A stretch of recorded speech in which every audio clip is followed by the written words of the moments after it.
এই মুহূর্তে ঘূর্ণিঝড় রেমালের জন্য টাকা দিচ্ছেন মোদী সরকার। কারা কত টাকা পাবেন? তো বন্ধুরা, সেই সংক্রান্ত দেখুন একটি খবর প্রকাশ হচ্ছে। সেখানে বলা হচ্ছে যে রেমালে ক্ষতিগ্রস্তদের 2 লক্ষ টাকা করে সাহায্যের ঘোষণা করেছেন প্রধানমন্ত্রী মাননীয় নরেন্দ্র মোদী মহাশয়। এবং তিনি এখানে টুইট করেও জানিয়ে দিয়েছেন যে ঘূর্ণিঝড় রেমালের জন্য 2 লাখ টাকা করে দেওয়া হবে। এটা কিন্তু তিনি জানিয়ে দিয়েছেন। তো বন্ধুরা, আপনারা জানেন যে কিছুদিন আগে ঘূর্ণিঝড় রেমাল এসেছিল এবং সেই ঘূর্ণিঝড়ের জন্য প্রচণ্ড ক্ষয়ক্ষতি হয়েছিল। এবার সেই ক্ষতিপূরণের জন্য টাকা ঘোষণা করলো প্রধানমন্ত্রী নরেন্দ্র মোদী। তিনি জানিয়ে দিয়েছেন যাদের ক্ষতি হয়েছে তাদেরকে টাকা দেওয়া হবে। তো বন্ধুরা, এই মুহূর্তে ঘূর্ণিঝড় রেমালের জন্য আপনি কত টাকা পাবেন বা কে কত টাকা পাবে সেটা যদি আপনি জানতে চান তাহলে অবশ্যই ভিডিওটি শেষ পর্যন্ত দেখবেন। এখানে আপনাকে হেডলাইন প্রথমেই দেখিয়ে দিলাম যে ঘূর্ণিঝড় রেমালের ক্ষতিগ্রস্তদের টাকা দিচ্ছে প্রধানমন্ত্রী নরেন্দ্র মোদী। নিচে এখানে বলে দিয়েছে যে বাংলা সহ একাধিক রাজ্য এই তালিকায় কিন্তু রয়েছে, অর্থাৎ তাদেরকে টাকা দেওয়া হবে।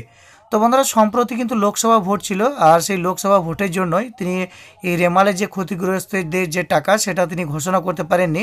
লোকসভা ভোট শেষ হয়ে যাওয়ার পরেই তিনি জানিয়ে দিয়েছেন যে পশ্চিমবঙ্গ সহ বেশ কিছু রাজ্য এই ক্ষতিপূরণ পাবে। এখানে বলা হয়েছে যে ঘূর্ণিঝড়ের কারণে বেশ কিছু মানুষ নিহত হয়েছেন এবং ঘূর্ণিঝড় বাংলাদেশের দিকে চলে গেলেও এর প্রভাবে গত প্রায় 1 সপ্তাহ ধরে উত্তর পূর্বের রাজ্যগুলিতে বৃষ্টি চলছে এবং তার জন্য কোথাও কোথাও ধস নেমেছে, কোথাও কোথাও আবার বৃষ্টির জন্য বন্যার পরিস্থিতিও তৈরি হয়েছে এবং বন্যাও চলছে। এবারে ঘূর্ণিঝড়ের যে ক্ষতিগ্রস্তদের যে ক্ষতিপূরণ সেটা কিন্তু ঘোষণা করেছেন প্রধানমন্ত্রী নরেন্দ্র মোদী। এই যে নির্বাচন চলছিল সেই নির্বাচন চলাকালীন তিনি এটা ঘোষণা করতে পারেননি, তাই ভোট শেষ হওয়ার জন্য অপেক্ষা করছিলেন প্রধানমন্ত্রী এবং ভোট মিটতেই ফের ক্ষতিগ্রস্তদের জন্য তিনি ক্ষতিপূরণ ঘোষণা করেন।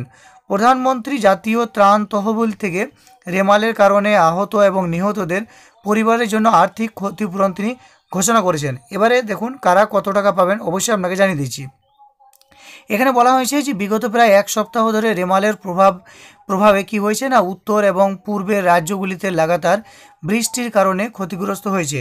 অসমে বন্যা হয়েছে, মণিপুরেও বন্যা হয়েছে, মেঘালয়, মিজোরামে একাধিক জায়গায় আবার ধসে বাড়ি চাপা পড়ে অনেকে প্রাণও হারিয়েছেন এবং অনেকে আবার এই ঘূর্ণিঝড়ের জন্য বা এই বন্যার জন্য নিহতও হয়েছেন বা অনেকে নিখোঁজও রয়েছেন। একদিকে আবার এই ভোটের ব্যস্ততার মধ্যে ঘূর্ণিঝড়ের পরিস্থিতির দিকে নজরও রেখেছেন প্রধানমন্ত্রী নরেন্দ্র মোদী। গত শুক্রবারই বাংলা এবং উত্তর পূর্বের রাজ্যগুলিতে রেমালের কারণে নিহতদের পরিবার পিছু 2 লক্ষ টাকা করে তিনি ঘোষণা করেছেন। অর্থাৎ এই ঘূর্ণিঝড়ের কারণে যারা নিহত হয়েছেন তাদের পরিবারকে প্রধানমন্ত্রী নরেন্দ্র মোদী তিনি 2 লক্ষ টাকা করে দেবেন এমনটা কিন্তু জানিয়েছেন। এবং যারা এই ঘূর্ণিঝড়ের জন্য আহত হয়েছেন তাদের পরিবার পিছু 50,000 টাকা করে ক্ষতিপূরণ দেওয়া হবে, এটাও তিনি ঘোষণা করেছেন। এবং এখানে বলা হয়েছে যে এখনও পর্যন্ত যেটা খবর পাওয়া যাচ্ছে রেমালে প্রাণ হারিয়েছেন প্রায় 40 জন এবং ক্ষতিগ্রস্ত হয়েছেন প্রায় 2 লাখেরও বেশি মানুষ।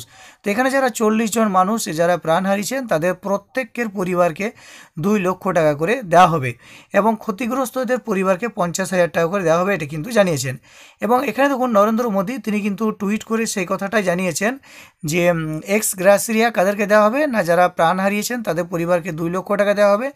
এবং কাদেরকে দেওয়া হবে এখানে দেখুন বলা হয়েছে রেমালের কারণে যেখানে ক্ষতিগ্রস্ত হয়েছে, যেমন আসামে দেওয়া হবে, মণিপুরে দেওয়া হবে, মেঘালয়, মিজোরাম, ত্রিপুরা এবং ওয়েস্ট বেঙ্গল। এই যে স্টেটের কথা বলা হলো, এই স্টেটে রেমালের কারণে যদি কোনো ক্ষতিগ্রস্ত হয়ে থাকে, এবং ওয়েস্ট বেঙ্গলের কথা বলা হয়েছে, অবশ্যই ওয়েস্ট বেঙ্গলে কোনো যদি ক্ষতিগ্রস্ত হয়ে থাকে কোনো পরিবার বা কেউ যদি নিহত হয়েছেন তাদের পরিবারকে 2 লক্ষ টাকা করে দেওয়া হবে এবং ক্ষতিগ্রস্তদের পরিবারকে 50,000 টাকা করে দেওয়া হবে। তো বন্ধুরা, এই মুহূর্তে আপনারা যারা পশ্চিমবঙ্গ থেকে ভিডিওটি দেখছেন অবশ্যই আপনারা নিচের কমেন্টে জানাবেন যে আপনাদের কারো কোনো ক্ষতি হয়েছে কিনা, নিচের কমেন্টে জানাবেন। বা রেমালের কারণে আপনাদের পরিবারের বা আপনাদের আত্মীয় স্বজন, পাড়া প্রতিবেশী বা আপনাদের চেনা জানা কারো কোনো ক্ষতিগ্রস্ত, কারো কোনো ক্ষতি হয়েছে কিনা, কেউ নিহত হয়েছেন কিনা এই রেমাল ঘূর্ণিঝড়ের কারণে, অবশ্যই নিচের কমেন্টে আপনারা জানাবেন। এবং যদি কোনো ক্ষতি হয়ে থাকে অবশ্যই আপনারা নিকটবর্তী পঞ্চায়েত কিংবা ব্লক বা পৌরসভা অফিসে আপনারা ক্ষতিপূরণের জন্য যোগাযোগ করবেন। শেষে আপনি কমেন্ট করবেন যে এই মুহূর্তে আপনি পশ্চিমবঙ্গের কোন জেলা থেকে ভিডিওটি দেখছেন, অবশ্যই আপনি আপনার জেলার নাম নিচের কমেন্টে জানিয়ে দেবেন। তো বন্ধুরা, আশা করি বুঝতে পেরেছেন, ভিডিওটি ভালো লাগবে। ভিডিওটি দেখে আপনি যদি কিছুটা হলেও উপকৃত হন তাহলে অবশ্যই ভিডিও নিচে একটা লাইক করে ভিডিওটি জনস্বার্থে সকলের মধ্যে শেয়ার করবেন। এবং এই চ্যানেল থেকে আগামীতে ঘূর্ণিঝড় সম্পর্কিত পরবর্তী আপডেট পেতে অবশ্যই চ্যানেলটিকে সাবস্ক্রাইব করে পাশের বেল আইকনে প্রেস করে নোটিফিকেশানটা অল করে দেবেন।